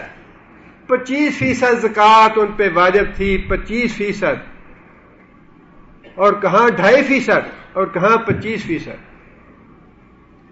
اور پھر اللہ کے رسول نے وہ حدیث تو واضح طور پہ فرمائی نا کہ ایک آدمی جو ہے اس نے مزدور کو مزدوری پہ لگایا، اور اس نے صبح سے لے کر زور تک کام کیا، اللہ تعالیٰ اس کو مزدوری طے کی اور اس کو دے دی، اور پھر دوسرے مزدور کو لگایا اور اس کو زور سے عصر تک مزدوری پہ لگایا، اس کو بھی اس کی مزدوری دے دی، اور پھر آخر میں عصر سے لے کر مغرب تک ایک مزدور کو لگایا اور اس کو ان سب سے زیادہ مزدوری دی۔ اور جو پہلے مزدور تھے انہوں نے اعتراض کیا کہ بھائی تو نے ان سے ہم سے زیادہ مزدوری لی اور ہمیں مزدوری تھوڑی دی، اور وہ جو تیسرا مزدور تھا اس کو تو نے مزدوری کام کم لیا اس سے اور مزدوری زیادہ دی اس کو۔ نبی صلی اللہ علیہ وسلم نے فرمایا کہ اچھا مجھے یہ بتاؤ، جو میں نے مزدوری تمہارے ساتھ طے کی تھی اس میں تو کمی نہیں کی میں نے؟ مزدور کہے گا نہیں یا اللہ اس میں تو کمی نہیں ہے، اللہ فرمائیں گے پھر تمہارے اعتراض کرنے کا کیا مطلب؟ جتنی مزدوری میں نے تمہارے ساتھ طے کی تھی وہ تمہیں دے دی یہودیوں کو، پھر عیسائی جو تھے انہوں نے ان کا وقت آ گیا اور جتنی مزدوری ان سے طے تھی وہ ان کو دے دی، پھر امت مسلمہ کا وقت آیا جو سب سے تھوڑا وقت تھا، عصر سے لے کر مغرب تک کا وقت تھا، مزدوری انہوں نے تھوڑی کی لیکن فضیلت اور احسان اللہ نے زیادہ کیا ان پہ۔ نبی صلی اللہ علیہ وسلم نے یہ بات ارشاد فرمائی نا کہ امتیں زمانے کے اعتبار سے وہ پہلے ہیں یہودی اور عیسائی، ہم آخر میں آنے والے ہیں، لیکن قیامت کے دن جنت میں جانے والے ہم سب سے پہلے ہوں گے، وہ بعد میں آئیں گے جنت میں۔ کتنا احسان ہے اللہ تعالیٰ کا۔ سچی بات یہ ہے کہ کچھ بھی شرم و حیا ہو مسلمانوں میں تو اتنا اللہ کا احسان ہے، اتنا اللہ کا احسان ہے۔ ایمان اللہ نے بغیر مانگے دے دیا، مسلمان گھروں میں پیدا کر دیا، لیکن تف ہے کہ اس کے باوجود مسلمانوں کے گھر میں پیدا ہونے کے، مسلمان ملکوں کے پیدا ہونے کے بعد یہ ہے کافر ملکوں میں کہ موت وہاں پہ آئے ہمیں، بچے وہاں پہ بیڑا غرق ہو ان کا، کافر اور مشرک ہو کے مرے۔ اللہ تو یہ چاہتا ہے کہ میں نے تمہیں مسلمان کے گھروں میں پیدا کیا، لیکن یہ دنیا ایسا فتنہ ہے جس کے لیے ہم چاہتے ہیں کہ بچے ہمارے کافر اور مشرک ہو کے مرے۔ وہ نہیں، سچی بات یہ ہے کہ بڑا تعجب ہوتا ہے، بڑا میں پریشان ہوتا ہوں، ہمیں بھی، ہمارے بھی بچے ہیں، ہر نماز کے وقت ہمیں اپنے بچوں کو کہہ کے جانا پڑتا ہے بیٹا اٹھو جماعت کا وقت ہو گیا ہے، بیٹا اٹھو جماعت کا وقت ہو گیا ہے۔ مجھے تعجب ہوتا ہے ان لوگوں پہ جو رہتے تو یورپ میں ہیں، امریکہ میں ہیں، نہ مسجد ہے نہ مینار ہے، کچھ بھی نہیں ہے وہاں پہ۔ انہیں جی نہیں، بچہ ہمارا ماشاءاللہ بڑی پابندی سے نماز پڑھتا ہے، بچہ بڑا اچھا رہ رہا ہے، خود یہاں رہ رہے ہیں، بچہ بڑا نیک، بڑا پرہیزگار، بڑا وہ دین کا کام کر رہا ہے، بڑا اللہ تعالیٰ ایسا ہی کرے۔ لیکن جو ہمیں ہمارا مشاہدہ ہے یا جو ہمارا تجربہ ہے ہمیں تو یہ پتا ہے کہ شیطان ہر وقت ہمارے پیچھے بھی لگا ہے. سچی بات یہ ہے کہ اتنا انسان کو اپنے آپ کو جکڑنا پڑتا ہے, اتنا انسان کو اپنے آپ پہ ضبط اور کنٹرول کرنا پڑتا ہے. ایک دن انسان کی تلاوت چھوٹ جائے تو پتہ لگتا ہے کہ شیطان مسلط ہو گیا. ایک دن کی تلاوت چھوٹ جائے, ایک دن کے ذکر اذکار چھوڑ دے آپ کو, تو آپ کو پتہ چلے گا کہ شیطان واقعی مسلط ہو گیا. شیطان گمراہ کرنا چاہتا ہے, شیطان وسوسے ڈالنا چاہتا ہے. اللہ نے احسان کیا ہم پہ, اللہ ہمیں جنت میں لے جانا چاہتے ہیں, اللہ ہمیں اپنی رضا بخشنا چاہتے ہیں, اللہ ہمیں صراط مستقیم کی طرف لے جانا چاہتے ہیں.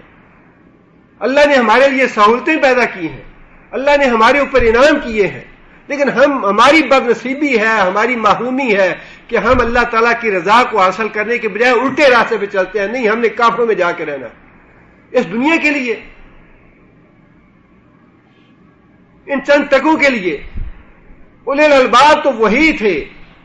حضرت ابو ہریرہ کہتے ہیں کہ میں چاہتا تو میں بھی کاروبار کر سکتا تھا, میں بھی دنیا کما سکتا تھا,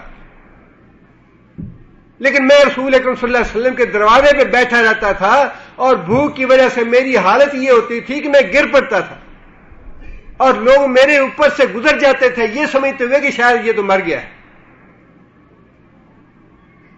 لیکن میں نے نبی صلی اللہ علیہ وسلم کا دروازہ نہیں چھوڑا. اور آج آپ اندازہ نہیں کر سکتے کہ حضرت ابو ہریرہ کے نامہ اعمال میں کتنا اجر و ثواب ہو رہا ہے.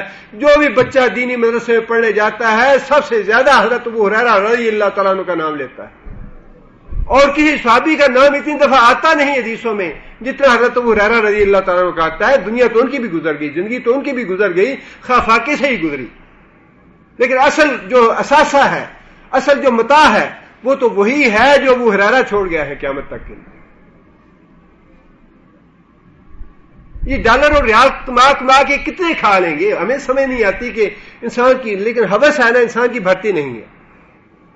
ٹھیک ہے کہ حد تو ہونی چاہیے نا, ٹھیک ہے ہمارے بچے ہیں, بیوی ہے, گھر بار ہے, رشتہ دار ہیں, ٹھیک ہے انسان کی اچھی سوچ ہے, ابھی رشتہ داروں کو مدد کرنی چاہیے, اپنے بال بچوں کی اچھی تعلیم تربیت ہونی چاہیے, اسلام اس سے منع نہیں کرتا, لیکن ساری باتوں کی ایک حد تو ہونی چاہیے. اتنے انسان میں ہوس ہو کہ انسان لاکھوں کروڑوں اربوں انسان پیچھے چھوڑ جائے اور خود جہنم میں چلا جائے, کیا فائدہ اسے مال چھوڑنے کا.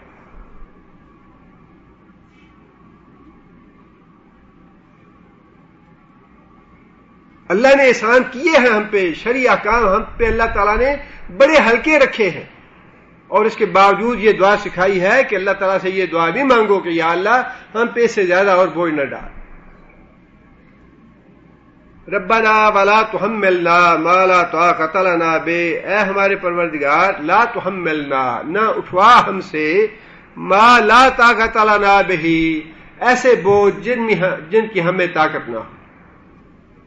یعنی جو شرعی احکام دیے ہیں اس سے یہ بات واضح ہو جاتی ہے, یہ جو دعا اللہ نے سکھائی کہ جو اس سے پہلے احکام اللہ نے دیے ہیں, خواہ وہ پردے کے ہیں, نکاح کے ہیں, طلاق کے ہیں, رضاعت کے ہیں, وراثت کے ہیں, جو بھی ہیں ان میں اللہ تعالیٰ نے انسانوں کی طاقت کے مطابق احکام دیے ہیں. وہ سارے کے سارے انسانوں کی بس میں ہیں کرنے کے لیے. آگے پھر بار بار واعف عنا, یا اللہ ہمیں معاف کر دے اگر کوئی غلطی ہو گئی, اگر بھول چوک ہو گئی, اگر کوئی گناہ ہو گیا, اگر کوئی نافرمانی کی بات ہو گئی, واعف عنا, یا اللہ ہمیں معاف کر دینا. واغفر لنا, یا اللہ ہماری مغفرت کر دینا, ہمارے پردہ رکھ لینا, ہمیں ڈھانپ دینا. ورحمنا, یا اللہ ہم پہ رحم فرمانا. یہ بالکل جس طرح ایک بکاری جو ہے وہ سخی سے بار بار منت اور سماجت کرتا ہے, ہاتھ پھیلا کے مانگتا ہے, بالکل ایسے اللہ تعالیٰ نے بار بار یہ تعلیم دی کہ اللہ تعالیٰ سے دعا کرو یا اللہ معاف کر دے ہمیں, یا اللہ ہمارے گناہوں پہ پردہ ڈال دے, یا اللہ ہم پہ رحم فرما دے. انت مولانا, یا اللہ تو ہی ہمارا سرپرست ہے, تو ہی ہمارا مالک ہے, تو ہی ہمارا والی ہے, تو ہی ہمارا نگہبان ہے, تو ہی ہمارا محافظ ہے. انت مولانا فانصرنا, اور ہماری مدد فرما علی القوم الکافرین, کافر قوم کے مقابلے میں. جیسا کہ میں نے عرض کیا کہ ذرا آپ اندازہ لگائیے کہ یہ ہجرت سے 1 سال پہلے کی آیت نازل شدہ آیتیں ہیں. اور ہجرت سے ایک سال پہلے تک مسلمانوں کی حالت کیا تھی، کس طرح کے ظلم و ستم سے مسلمان دو چار تھے. حضرت ابو ذر غفاری تھے یا جو دوسرے لوگ تھے، ان کی تو بات جانے دیجئے، بات تو خیر ان کی بھی جانے نہیں دینی چاہیے، بڑی قربانیاں دی صحابہ کرام نے، لیکن حضرت بلال اور خباب بن ارد کا نام لیتے ہیں تو سچی بات یہ ہے کہ یہ تو بات عقل سے ورا لگتی، ماننے میں آتا نہیں کہ ایک انسان آگ کے انگاروں پہ کو لٹا دیا جائے اور پھر بھی وہ زندہ بچ جائے. اور ایک آدمی کو تپتی ہوئی ریت پہ لٹا دیا جائے. صحابی کہتے ہیں کہ میں نے بلال کو ایسی تپتی ریت پہ اور تپتی مٹی پہ لیٹے ہوئے دیکھا ہے کہ اگر بکری کا گوشت اس پہ رکھ دیا جاتا تو وہ گل سڑ جاتا، پک جاتا، وہ جس طرح ہنڈیا میں پکاتے ہیں. لیکن کمال بات ہے بلال کی کہ بلال پھر بھی زندہ رہا. کمال بات ہے خباب کی کہ خباب آگ کے انگاروں پہ لیٹنے کے باوجود زندہ رہے. ان حالات میں اللہ تعالیٰ نے مسلمانوں کو یہ بات ارشاد فرمائی کہ دعا کرو اللہ سے کہ یا اللہ ہم پہ وہ بوجھ نہ ڈال جو اس سے پہلے قوموں پہ ڈالا آپ نے. تو ہی ہمارا نگہبان ہے، تو ہمارا محافظ ہے، تو ہمارا مولا ہے. ہمارے اوپر رحم فرما، ہمارے گناہ ڈھانپ دے، ہمارا مواخذہ نہ کرنا. بڑی اچھی دعا ہے جو اللہ تعالیٰ نے سکھائی ہے، اور اس دعا کا خاص طور پہ اہتمام کرنا چاہیے ہر نماز کے بعد. اور ان دو آیتوں کا اہتمام جو ہے یہ تو ہر مسلمان کو روزانہ رات کو سوتے ہوئے، نبی صلی اللہ علیہ وسلم نے یہ بات ارشاد بھی فرمائی ہے کہ جو آدمی روزانہ رات کو سوتے وقت یہ دو آیتیں پڑھے تو یہ دو آیتیں اس کے ہر کام کے لیے کافی ہو جاتی ہیں، ہر کام کے لیے کافی ہو جاتی ہیں. اب اللہ کا رسول جو ہے وہ ضمانت دے رہا ہے اس بات کی، اور یہ بالکل بڑی مشاہدے اور تجربے کی بات ہے کہ جتنا آپ ان چیزوں کا اہتمام کریں گے اللہ کے فضل و کرم سے اتنی ہی خیر و برکت گھر میں رہے گی، اتنی ہی پریشانیاں دور رہیں گی، اتنی بیماریاں دور رہیں گی، اتنی غم اور دکھ دور رہیں گے جتنا آپ اہتمام کریں گے ان چیزوں. اللہ تعالیٰ ہمیں توفیق دے. سبحان اللہ.